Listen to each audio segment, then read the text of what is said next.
যে মোক পদ্ম হাজৰিকাই এনকাউণ্টাৰ কৰাবলৈও প্ৰেছাৰ দি আছে। মানে মই এইটো মানে কম্প্ৰমাইজ নকৰোঁ। সঁচা ঘটনা কৈছোঁ যে পদ্ম হাজৰিকাই এইটো হত্যা কৰাইছিলে। ঘটনাটো ক'লো মই দোষী, মই ডিটেইলছকৈ কৈ দিলোঁ কেনেকৈ মাৰিছিলে, কাৰ গাড়ীত মাৰিছিলে, কোন নাম, ডিটেইলছকৈ কৈ দিলোঁ। কৰাৰ পাছত পুলিচে এতিয়া মোক যি জোৰদাৰ মোক বিচাৰি ফুৰিছে এতিয়া, সেইকাৰণে মই কোৱা নাছিলোঁ। জানো এইটো বহুত ডাঙৰ ৰিস্ক এটা হ'ব। এতিয়া মই প্ৰশাসনৰ ফালৰ পৰা মই মেছেজ পাইছোঁ যে মোক পদ্ম হাজৰিকাই এনকাউণ্টাৰ কৰাবলৈও প্ৰেছাৰ দি আছে। মানে যিকোনো মুহূৰ্তত মানুহে ভাবিব পাৰে যে ফেচবুক পোষ্টটো মই ভয়ত ডিলেট কৰিছোঁ বা কিবা কৰিছোঁ, যাতে প্ৰশাসনৰ পৰা মোক ইমানেই প্ৰেছাৰ কৰিছে যে ফেচবুক পোষ্টটো যে দিছিলোঁ, মই ভিডিঅ'কেইটা দিছিলোঁ, ডিলেট কৰিব লাগে। মই সঁচা ঘটনা, মই সঁচা সুস্থ মগজুৱে কৈছোঁ। মই এইটো মানে কম্প্ৰমাইজ নকৰোঁ। মোক যিমান টকা দিয়ক, পইচা দিয়ক, মই কিন্তু কম্প্ৰমাইজ নকৰোঁ। যিটো ঘটনা মই ৰাজু মুণ্ডা পুষ্পগোৱালাৰ হত্যাকাণ্ড লৈ পেলাই মই ফেচবুক পোষ্ট দিছিলোঁ, ভিডিঅ' দিছিলোঁ, এতিয়া সেই মানুহে বহুতে সুধিছে যে ইমান দিন কিয় লগালে, আগতে কোৱা নাছিলে নেকি? এতিয়া কৈ লাভ হৈছে কি মোৰ? এতিয়া ক'লো মই সঁচা ঘটনা। পুলিচে বিচাৰিব লাগে পদ্ম হাজৰিকাক এতিয়া, বা CBI তদন্ত হ'ব লাগে, পদ্ম হাজৰিকাক এৰেষ্ট কৰিব লাগে। এতিয়া পুলিচে মোক বিচাৰি ফুৰিছে এতিয়া এৰেষ্ট কৰিবলৈ। সঁচা ঘটনা কৈছিলোঁ, সঁচা ঘটনা কৈছোঁ যে পদ্ম হাজৰিকাই এইটো হত্যা কৰাইছিলে। গতিকে মই 15 চনলৈকে তেওঁৰ লগত আছিলোঁ, ভাল পাইছিলোঁ। গতিকে তেওঁ এইবিলাক ঘটনা জানিও মই নিমাত আছিলোঁ তেতিয়া। পৰৱৰ্তী পৰ্যায়ত যেতিয়া বেয়া হ'ল মোৰ সৈতে, আজিলৈকে বেয়া প্ৰায় 10 বছৰ হৈ গ'ল। প্ৰশাসনে আনকি এনেকুৱা প্ৰেছাৰ দিছে যে মই পোষ্টকেইটা ডিলেট কৰি দিব লাগে ইমিডিয়েট, নহ'লে যদি পদ্ম হাজৰিকা মানে মোক ঘৰো ভাঙি দিয়ে, প্ৰশাসনে ৰিস্ক নলয়। কালিয়ে এতিয়া মোৰ ঘৰ চৰ ভঙা পৰিৱেশলৈকে গৈছিলে। ঘৰ চৰ ভাঙি দিয়া পৰিৱেশলৈ গৈছে, প্ৰশাসনে কৈছে যে এইটো আমি কিন্তু সেইবিলাকৰ ৰিস্ক নলওঁ। ঘৰ ভাঙি দিলেও জ্বলাই দিলেও আমি ৰিস্ক নলওঁ। মই যি হয় ইয়াৰ বাবে সম্পূৰ্ণ দায়ী পদ্ম হাজৰিকা হ'ব। মোক যিকোনো মুহূৰ্তত এনকাউণ্টাৰ কৰিব পাৰে। সঁচা ঘটনা ক'লো মই, এতিয়া এনকাউণ্টাৰ মোকহে কৰিবলৈ বিচাৰি ফুৰিছে এতিয়া পুলিচে, প্ৰশাসনে।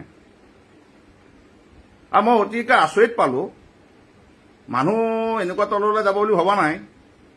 তেওঁলোকৰ যিটো আদিবাসী সম্প্ৰদায়ৰ যুৱক ৰাজু মুণ্ডা পুষ্পগোৱালা যিটো হত্যাকাণ্ড হৈছিলে, মই এতিয়া পিছত শুনা পাইছোঁ সেই যুৱক দুজন বোলে আটছাৰ লগতো জড়িত আছিলে, আটছাৰো কৰ্মী আছিলে।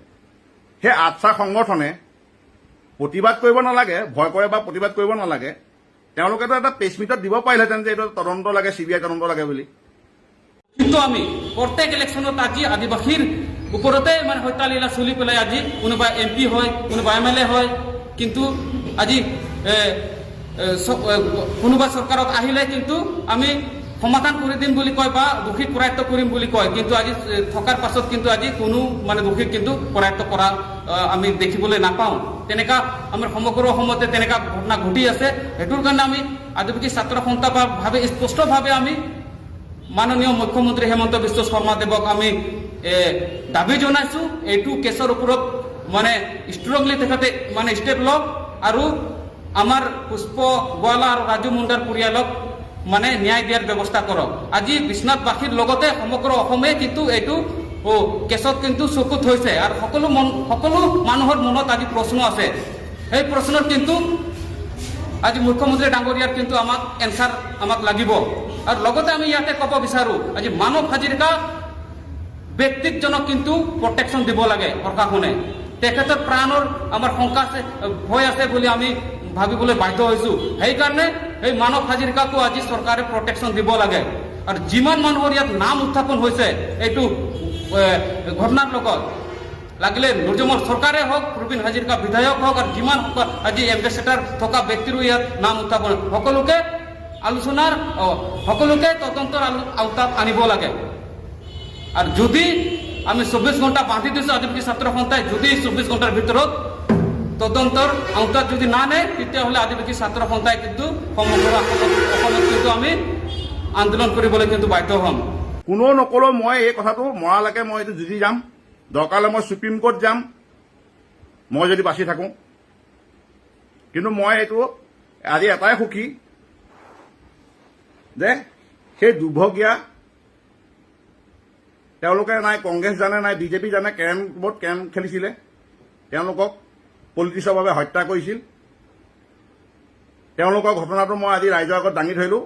তেওঁলোকৰ আত্মাই শান্তি পালে, মই তাতে আজি সুখী। ইয়াৰ বাবে মোৰ মৃত্যু হওক সেইটো ডাঙৰ কথা নহয়। মোৰ মৃত্যু হ'লে জানিব যে এইটো পদ্ম হাজৰিকাই কৰাইছে, কিন্তু তেওঁলোককতো গম পোৱা নাছিলে কোনে হত্যা কৰাইছিলে। মই তথ্য সহকাৰে দিছোঁ।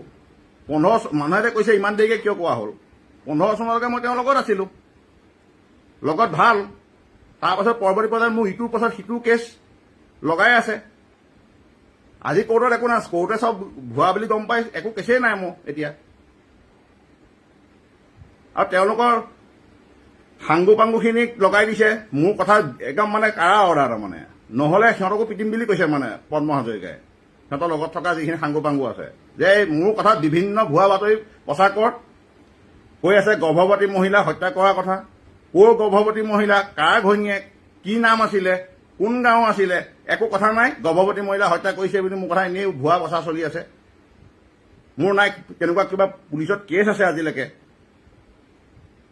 ক'ৰবাত কৈ আছে বোলে ভাওনাত হত্যা কৰাৰ কথা মোক কৈ আছে। 2010 চনৰ যিটো ভাওনা হেৰি হৈছিলে, সেই যুৱকজনৰ নামো ক'ব সাহ নকৰে।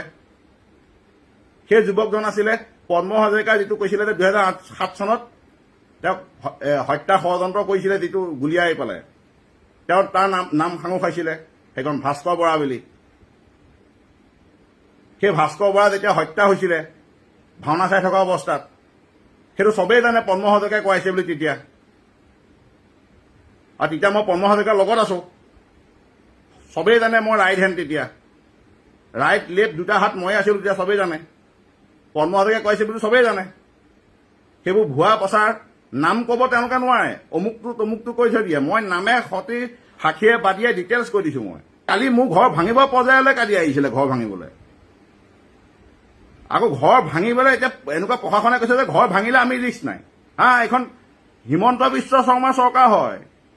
ইয়াত প্ৰশাসন হিমন্ত বিশ্ব শৰ্মা ডাঙৰীয়াই এই প্ৰশাসনটো কঠোৰ কৰি ৰাখিছে। ইয়াত পদ্ম হাজৰিকা প্ৰশাসন নচলেতো। পুলিচ বিষয়াসকলক, প্ৰশাসন বিষয়াসকলক কৈছোঁ, আপোনালোকে পদ্ম হাজৰিকা গুণ্ডাজনৰ ছত্ৰ ছায়াত উঠা বহা নকৰিব। পিছত আপোনালোকে যেতিয়া বিপদত পৰিব, এওঁ কিন্তু আপোনালোকে ছাপৰ্ট নকৰে। এওঁ ইউজ কৰি থাকিব। যেতিয়া যোন বিপদত হৈ যায়, এওঁ তাৰপৰা আঁতৰি গুচি যায় ধুনীয়াকৈ। কাইলৈ আপোনালোকো বিপদত পেলাই আঁতৰি গুচি যাব। আপোনালোকে এইটো নাভাবিব এওঁ আপোনালোকক বিপদ হ'লেও যে ৰক্ষা কৰিব বুলি। আমাৰ অসমীয়া মানুহে কি এই বাগানৰ মানুহজন হ'ল বুলি কোনো মুখে নামাতিব, শ্ৰমিক হ'ল বুলি মুখে নামাতিব, আমাৰ অসমীয়া মানুহখিনিয়ে মুখে নামাতিব। এই শ্ৰমিক দুজনে আজি তেনেকুৱা দুৰ্বল দুখীয়া ঘৰৰ মানুহ হোৱাৰ বাবে তেওঁলোকৰ যি ৰাজু মুণ্ডা পুষ্প গোৱালৰ যি তেওঁলোকৰ ঘৰ আছে, ঘৰত গৈ ভাবুকি দি আছে, মেনেজ কৰি আছে। মুখে মাতিব নালাগে, একো মুখে মাতিব নালাগে। দুখীয়া মানুহ, শ্ৰমিক মানুহ, গতিকে তেওঁলোকৰ কোনো মানে কোৱালিটি নাই। মানে আৰু পোক পৰুৱা নিচিনাকে মাৰি দিলেতো। তেনেকে মানুহক পোক পৰুৱাকহে মাৰে। মই এইটো অন্তিমবাৰ এইটো কেছৰ লৈ পেলাই ফেচবুক লাইভ দিছোঁ। মোক মৰা বিভিন্ন ষড়যন্ত্ৰ কৰি আছে। এতিয়া মুখ্যমন্ত্ৰী ডাঙৰীয়াক মই কৈছোঁ, আপুনি এইটো বিষয়ে অলপ আপুনি ভালকে এইটো অলপ নিৰীক্ষণ কৰক। আজি গোটেই মই কৈছোঁ পদ্ম হাজৰিকাই মাৰিছে বুলি, ৰাজু মুণ্ডা পুষ্পকলক মাৰিছে। সুমন্ত ভাগৱতীয়ে এম্বেচাডাৰত গৈছিলে, নিজৰ এম্বেচাডাৰ তেজপুৰ চালফা লৈ তথ্য ইমান দি দিছোঁ। দিয়াৰ পিছত এতিয়া পুলিচে মোক এতিয়া প্ৰেছাৰাইজ কৰি আছে যে এনেকৈ প্ৰেছাৰাইজ কৰিবলগীয়া এইটো কি কথা আছে? তদন্ত কৈছে, তদন্ত দিয়ক।